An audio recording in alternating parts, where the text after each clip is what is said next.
everyone, it's Isabella. Welcome back to my channel, or welcome to my channel if you're new. Today we're going to be filming the Buzzword Challenge TBR. If you aren't familiar with the Buzzword Challenge, it was created by Booksandlala. I will leave her channel linked down below. But basically we are given a word such as big and little, and we have to read a book with that word in the title. Now you can extend it and it be words like massive or tiny or huge, but the general idea is there. There is also a readathon, which is held the first week of every month. I will not be doing the readathon, I'm just doing the reading challenge, which is where you read one book to however many books you like, but it's not like a proper readathon. I don't usually do TBR, so you won't see a lot of TBRs on this channel because I'm a mood reader and I never stick to them. But for reading challenges, and if I ever do readathons in the future, I will be doing these little TBR videos because they're very fun to film and I do really enjoy them. I do know the lighting is bad, by the way. I just wanted to, little PSA, the lighting is bad. I'm aware. It's nighttime. I don't have any spare time during the day currently to film, so I'm filming at nighttime. It's either that or I don't get a video up, so we're working with what we've got. Anyways, let's get into the TBR. So it obviously isn't January currently, it's March, which means I will be starting this challenge a little late. I will be starting it in April.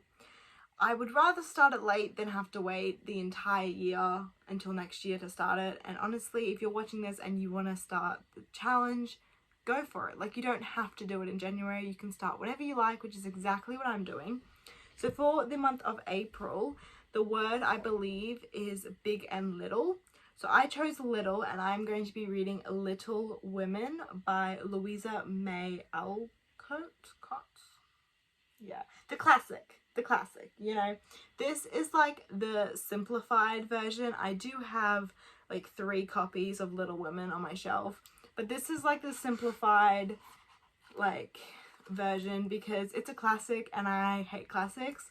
But I've wanted to read it for a while, so I'm going to give this a go, and if I enjoy it, then I'll read the longer, extensive version.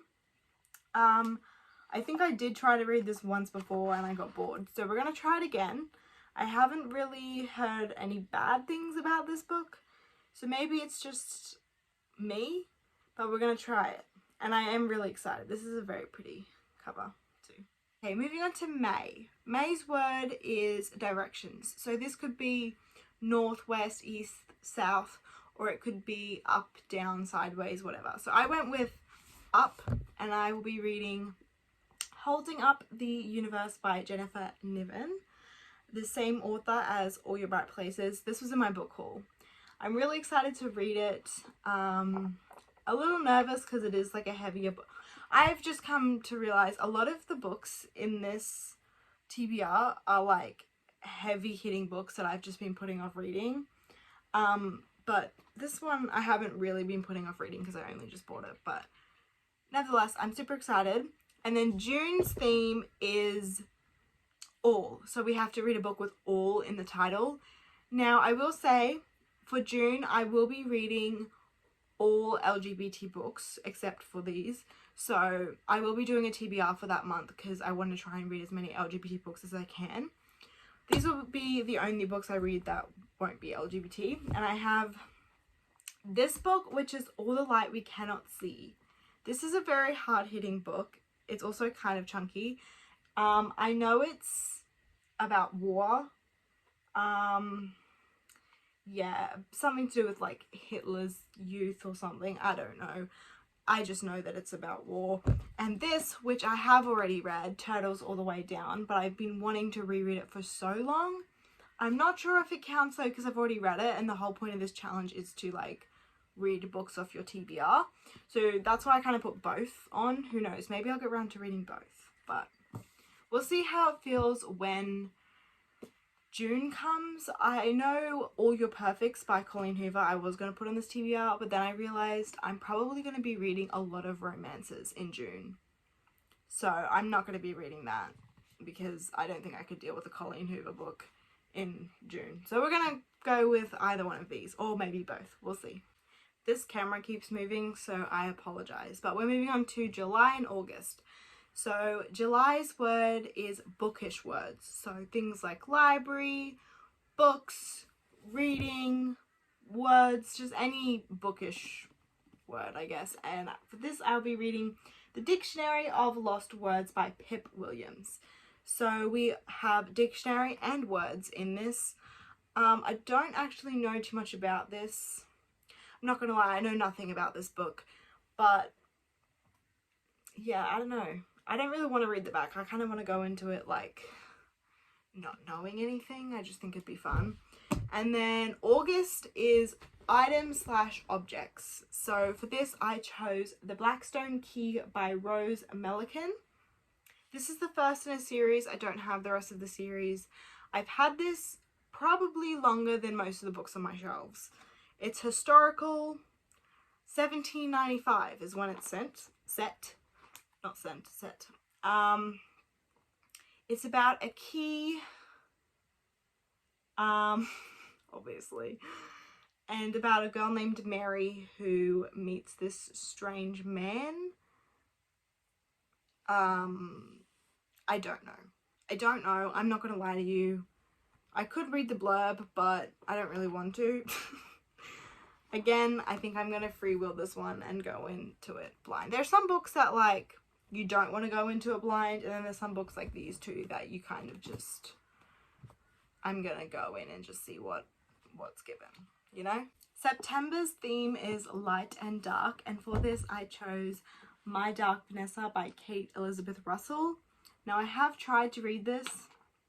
I think I got like 50 pages in, and then I put it down because it was a lot. It was a lot more than what I was expecting. It's about a young 15-year-old girl who is getting sexually abused by her teacher.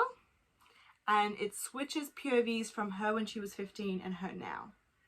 So yeah, it's a lot. I read 50 pages and I was like, oh my goodness, like it's really in your face.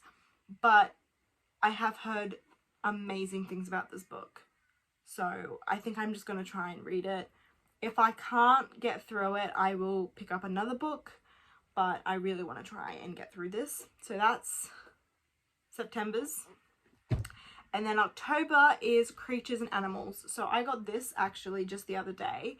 It's Goblin Secrets by William Alexander. It's a middle grade book. But it just looked really cool. And it's got goblin, which is like a creature animal. Both. I don't even know. It's something. It's not human. So we've got this. I might pick up multiple books with this kind of like word this month, just because I have quite a lot of books on my shelves with animals or creatures in the title. So who knows, maybe there'll be more. I'm not putting any more on my TBR because I don't want to put pressure on myself, but there could be more added to this list. Okay, we've moved on to November, and November's theme is words ending with ing. So I chose Where the Crawdads Sing by Delia Owen. This is a historical book set in 1969. I don't know, I feel like I'm saying I don't know much about this book to every single one of these books. But this I've seen a lot on TikTok. And I got this thrifting and I noticed it and I'm like, ooh, that's a popular book. Everyone seems to love it. So I picked it up. I don't think I've heard one bad review on this so far. I've had it on my shelf for a while. It's not really the type of book I would usually read, but I'm open to trying new things. Again, I haven't heard anything bad about it. So let's hope I'm not the first bad reviewer. I'm kidding. There's probably a bad review. I haven't really looked. And then we have December's, which is Numbers. So for this is the only book on my shelf other than November 9 by Colleen Hoover, and I obviously want to read that in November. This is the only book on my shelf that has a number in the title that I could find. And then there's 1,000 Splendid Suns. This is the same author as The Kite Runner. This, I think, is another war book. Is this a war book? No. Yes. Yes, it is. I think, yeah, when Taliban takes over, yeah, so something like that. If it's by the same author as The Kite Runner, I'm going to assume it's going to absolutely destroy me. So we've got that one. Really excited to read it though, because why not? Honestly, I feel like most of these books are going to make me cry, but it's fine. It's whatever. Okay, that is my TBR completed. I was going to film actually a book unhaul because I just did a book haul, and I unhauled like 3 bags of books, but honestly I just didn't care about any of the books, so I just didn't film one. So you're getting this instead. I know it's probably going to be a very short video, but it was just a video that I was really looking forward to filming, and it's also something that I can talk about in the future, and I can make a future video looking back on this and seeing if I actually stuck to this TBR. I don't know, I just kind of wanted to make a little bit of a chit chat video talking about it. This is also, I don't know if I said this in the start of my video or not, but this is my first reading challenge. So I think that's partly why I'm so excited, is because I've never done one of these before. So really excited. Again, I will leave Booksandlala's channel link down below if you want to check her out, and if you want more information on this challenge / readathon. She has many videos on it. So anyways, thank you all so much for watching. If you have any suggestions on what you'd like to see, comment them below, and I will see you in my next video. Bye guys.